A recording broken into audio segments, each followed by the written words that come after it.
اتنا تو کر سکتے سبحان ہو۔ اللہ، بہت خوب۔ اور دے کر موبائل بچوں کو بچپن مچھینوں، دے کر موبائل بچوں کو بچپن مچھینوں ان کا، بچوں کو قرآن پڑھاؤ، اتنا تو کر سکتے ہو۔ بچوں کو قرآن پڑھاؤ، اتنا تو کر سکتے ہو۔ سبحان اللہ، سبحان اور خوب لگاؤ نعرے آقا، خوب مناؤ میلادیں، خوب لگاؤ نعرے آقا، خوب مناؤ میلادیں، دشمن کو آقا کے جلاؤ، اتنا تو کر سکتے ہو۔ نعرہ تکبیر، نعرہ رسالت، ربیع الاول شریف، حضرت مولانا سید حسنین رضا صاحب قبلہ، سبحان اللہ۔ دشمن کو آقا کے جلاؤ، اتنا تو کر سکتے ہو۔ رازدان ملت اسلامیہ، وقت کی قلت ہے اور اپنی گفتگو کو بہت ہی کم وقت میں سمیٹنے کی کوشش کروں گا۔ آپ لوگ بس جو چیز بتائی جائے اس کو ذہن میں نوٹ کر لیں۔ بہت ہی خاص، بہت ہی امپورٹنٹ چیز بتاؤں گا۔ رب کریم ارشاد فرماتا ہے قل بفضل اللہ وبرحمتہ وبذالک فلیفرحوا هو خیر مما یجمعون۔ اے محبوب آپ فرما دیجئے بفضل اللہ، اللہ کے فضل، وبرحمتہ اور اس کی رحمت، فبذالک فلیفرحوا تو چاہیے اسی پر خوشیاں منائیں، ہوا خیر مما یجمعون وہ ان سب چیزوں سے بہتر ہے جو کچھ تم جمع کرو۔ رب کا فضل کیا، رب کی رحمت کیا؟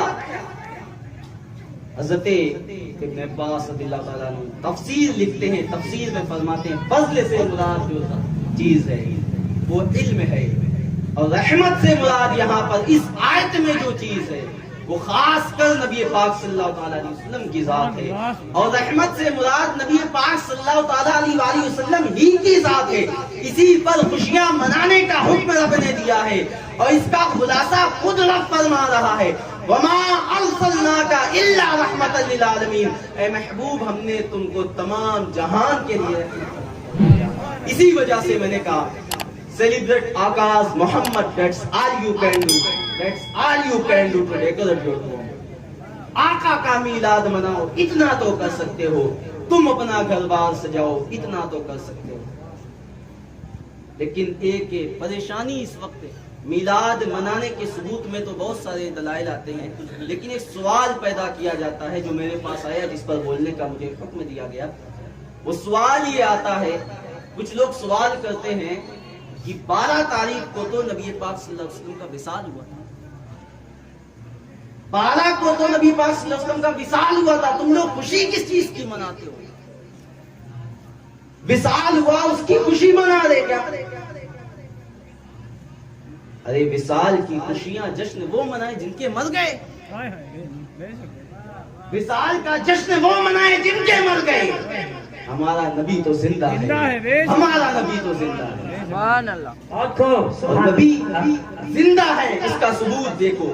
میں آپ کو آپ کے ذہن کے اعتبار سے بتا دوں، جنازہ آتا ہے، جنازہ کہاں رکھتے ہیں؟ آگے جنازہ رکھا جاتا ہے، جنازہ آگے رکھنے کے بعد پیچھے لوگ کھڑے ہوتے ہیں، پھر نماز پڑھاتے ہیں۔ جنازے کو پیچھے رکھ دیا جائے پھر نماز پڑھائی جائے، کیا ممکن ہے؟ کیونکہ جنازے کی امامت نہیں ہے، جنازے کا امام نہیں بنا جاتا، مردہ ہے، جا چکا، تو پتا چلا جنازے کی امامت نہیں کی جاتی۔ لیکن آؤ لے چلتے ہیں آپ کو جس وقت نبی پاک صلی اللہ تعالیٰ علیہ وسلم معراج پہ تشریف لے گئے۔ معراج کو جب نبی پاک صلی اللہ علیہ وسلم تشریف لے گئے، مسجد اقصی پہنچے، مسجد اقصی پہنچنے کے بعد میرے نبی نے امامت کرائی تو تمام انبیاء جمع تھے، سب کے سب نبی جمع تھے یا نہیں؟ سارے نبی جمع تھے، سارے انبیاء موجود تھے۔ کہاں تھے؟ آگے یا پیچھے؟ سب کے سب پیچھے ہیں، نبی نماز پڑھا رہے ہیں، سید الانبیاء نماز پڑھا رہے ہیں، اور باقی تمام انبیاء 1,24,000 یا کم و بعد سب کے سب پیچھے کھڑے نماز پڑھ رہے ہیں. تو سمجھ میں آیا پیچھے جتنے کھڑے وہ سب کیا ہیں؟ زندہ ہیں, کیونکہ جنازے کی امامت ہے. پیچھے جتنے کھڑے ہیں پیچھے کھڑے ہو کر پڑھ رہے ہیں. پتا کیا چلا سب کے سب زندہ ہیں. تو سارے جہاں پر سب انبیاء زندہ ہیں تو سب کا سردار کیوں کرنا زندہ ہوگا؟ سبحان اللہ. تو زندہ ہے واللہ, تو زندہ ہے واللہ. ایک بار نہیں دو بار خدا کی قسم اٹھائی جا رہی. تو زندہ ہے واللہ, اللہ کی قسم تو زندہ ہے, تو زندہ ہے واللہ. میرے چشم عالم سے چھپ جانے. سبحان اللہ سبحان اللہ. نعرہ تکبیر, نعرہ رسالت, ربیع النور شریف. سبحان اللہ سبحان اللہ. اور پھر میں تھوڑا سا آپریشن کر دوں. کتاب کا نام آب حیات. لکھنے والے کون؟ سننے کی بات نہیں کر رہا. لوگ کہیں گے ہماری کتابیں پیش کرتے ہو, ہماری دھجیاں اڑائی جاتی ہیں, تمہاری کتابیں پیش کر رہے, تمہارے مصنفین گنا رہے, رشوت دو, مشہور کر دینا. حالانکہ رشوت لینا حرام ہے. میں ایک بات بولی میں نے, کتاب کا نام آب حیات,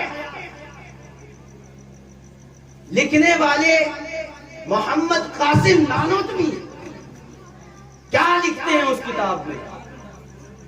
اس کتاب میں لکھتے ہیں کہ نبی پاک صلی اللہ تعالی علیہ وسلم کو اگر ایک آن کو موت آ جائے تو یہ تمام عالم فنا ہو جائے گا. ہمارے نبی زندہ ہیں. اور پھر 12 ربیع الاول کی جو بات آتی ہے, 12 ربیع الاول وفات کا دن ہے, وفات کا دن ہے, آپ کی دنیا سے پوچھ کرنے کا دن ہے.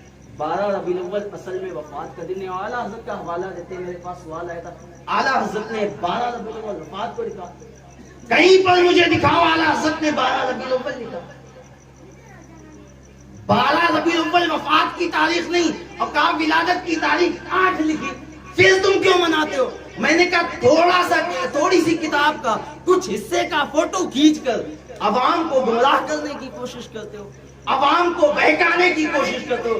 یہ بات ٹھیک ہے, اعلیٰ حضرت نے ولادت کی تاریخ 8 لکھی, لیکن سنو غور سے, فتاوی رضویہ میں 26ویں جلد پر جہاں اعلیٰ حضرت نے ولادت کی تاریخ 8 لکھی ہے, وہیں دوسری جگہ آگے چل کر یہ بھی بتایا ہے قول جمہور وہ 12 ہی ہے.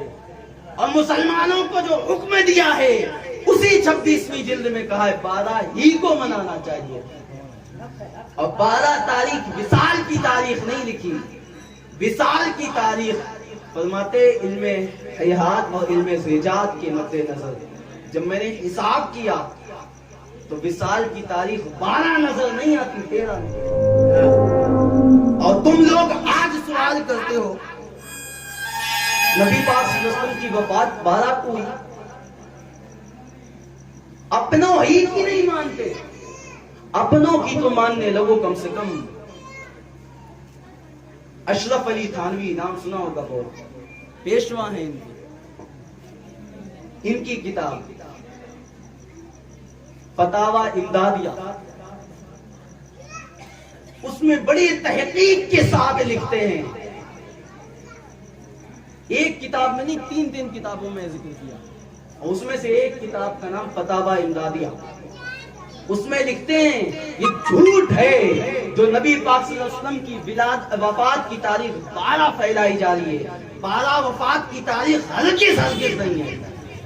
کیوں؟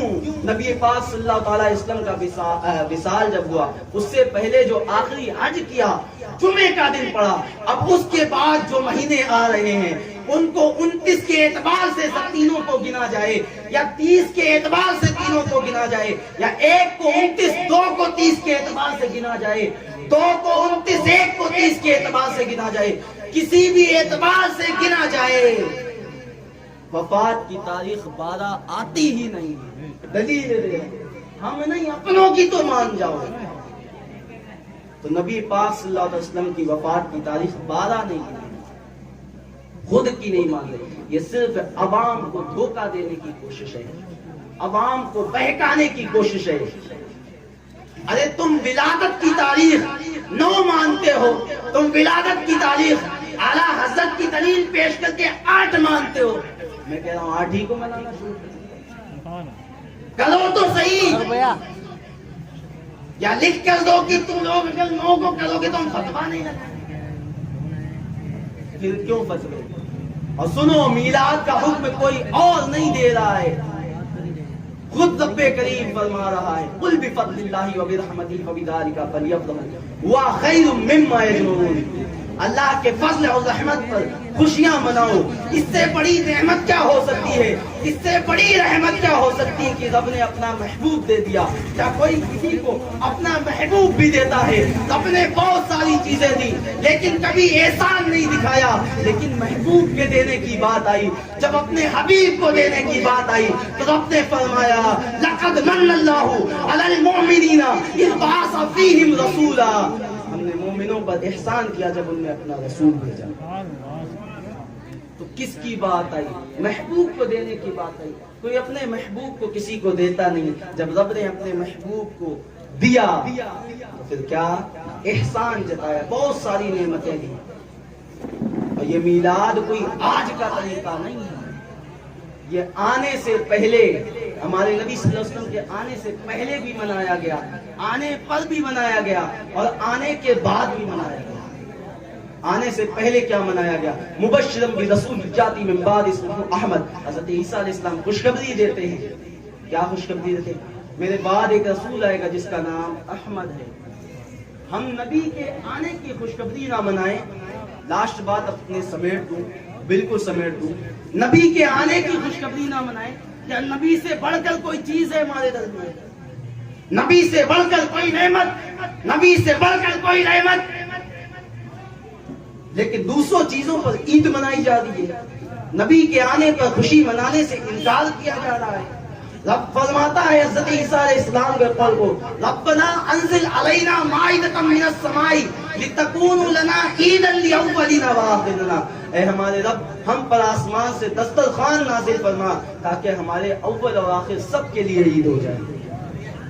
آسمان سے دسترخوان نازل کیا جائے تو عید ہو جائے، اور نبی کے آنے پر اگر ہم منائیں تو تجھے تکلیف ہو جائے. کیا بنا رکھا ہے؟ سمجھنے کی کوشش کریں پیارے. چینجنگ لائیں اپنے آپ میں، دوسروں اپنے دلوں میں، بچوں کے دلوں میں عشق رسول پیدا کرنے کی کوشش کریں. آج سے نہیں، صحابہ نے بھی بنایا تھا. حضرت حسان بن ثابت نبی کا میلاد تو منا رہے ہیں. وَأَحْسَنُ مِنْكَ لَمْ تَرَ قَطُّ عَيْنِي وَأَجْمَلُ مِنْكَ لَمْ تَلِدِ النِّسَاءُ وَأَحْسَنُ مِنْكَ لَمْ تَرَ قَطُّ عَيْنِي. اے نبی صلی اللہ علیہ وسلم، آپ سے زیادہ حسین ان آنکھوں نے کبھی نہیں دیکھا. وَأَجْمَلُ مِنْكَ لَمْ تَلِدِ النِّسَاءُ. آپ سے زیادہ جمیل، آپ سے زیادہ خوبصورت کسی ماں نے نہیں جمی.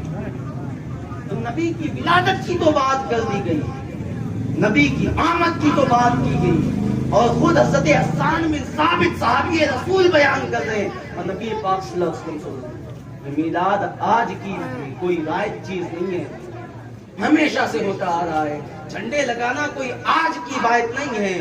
خصائص القبریٰ کی جلد اول پہ ہے. حضرت آمنہ رضی اللہ تعالیٰ عنہ فرماتی ہیں، کیا فرماتی ہیں کہ میں نے دیکھا 3 جھنڈے لگائے گئے، ایک مشرق میں، ایک مغرب میں، تیسرا کعبے کی چھت پر. بس نبی پاک صلی اللہ علیہ وسلم کی ولادت ہو گئی. بات تو بہت ساری ہے، دلیلیں بہت ساری ہیں، لیکن تقریر شروع بھی نہیں ہوئی اور ختم ہونے کا وقت آ گیا. پھر انشاءاللہ کبھی ملاقات ہوگی.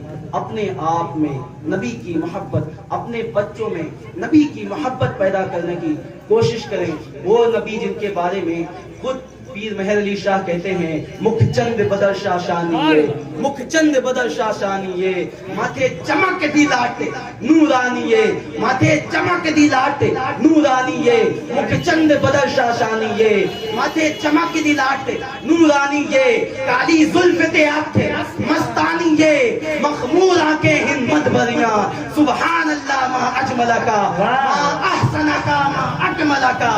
کتھ مہر علی کتھ تیری تنا گستاخیاں کتھ جالیاں. بس اپنے دلوں میں سچی نبی کی محبت پیدا کرنے کی کوشش کریں. اور گستاخوں سے صرف ہم اتنا کہیں گے, چنوں میں گردش ماحول کا رخ موڑ دیتے ہیں, چنوں میں گردش ماحول کا رخ نعرے تکبیر, نعرے رسالت, سنت, علامہ مولانا ادریس رضا صاحب قبلہ, نعرے تکبیر, نعرے رسالت, ربیع النور شریف, نعرے تکبیر, نعرے رسالت. سبحان اللہ, سبحان اللہ. جنوں میں گردش ماحول کا رخ موڑ دیتے ہیں, وہ ہم بے کل ہیں جو باطل کا پنجہ توڑ دیتے ہیں. میرے آقا کو توہین کی نظر سے مت دیکھ, زمانہ جانتا ہے ایسی آنکھیں پھوڑ دیتے ہیں, زمانہ جانتا ہے ایسی آنکھیں پھوڑ دیتے ہیں. اور خطاب کے لیے حضرت تشریف لا چکے ہیں, تو خطاب ان کا ایسے نہ سنیں بلکہ بیداری لائیں, اور ماحول یہ ہو کہ جنون عشق کا سکہ جما کے چھوڑیں گے, جنون عشق کا سکہ جما کے چھوڑیں گے, خلق کے ہوش ٹھکانے لگا کے چھوڑیں گے. قسم ہے خون شہیدانے کربلا کی قسم, یہ سینے وقت کی دھجی اڑا کے چھوڑیں گے. ہم علینا الا البلاغ. السلام علیکم ورحمۃ اللہ تعالی.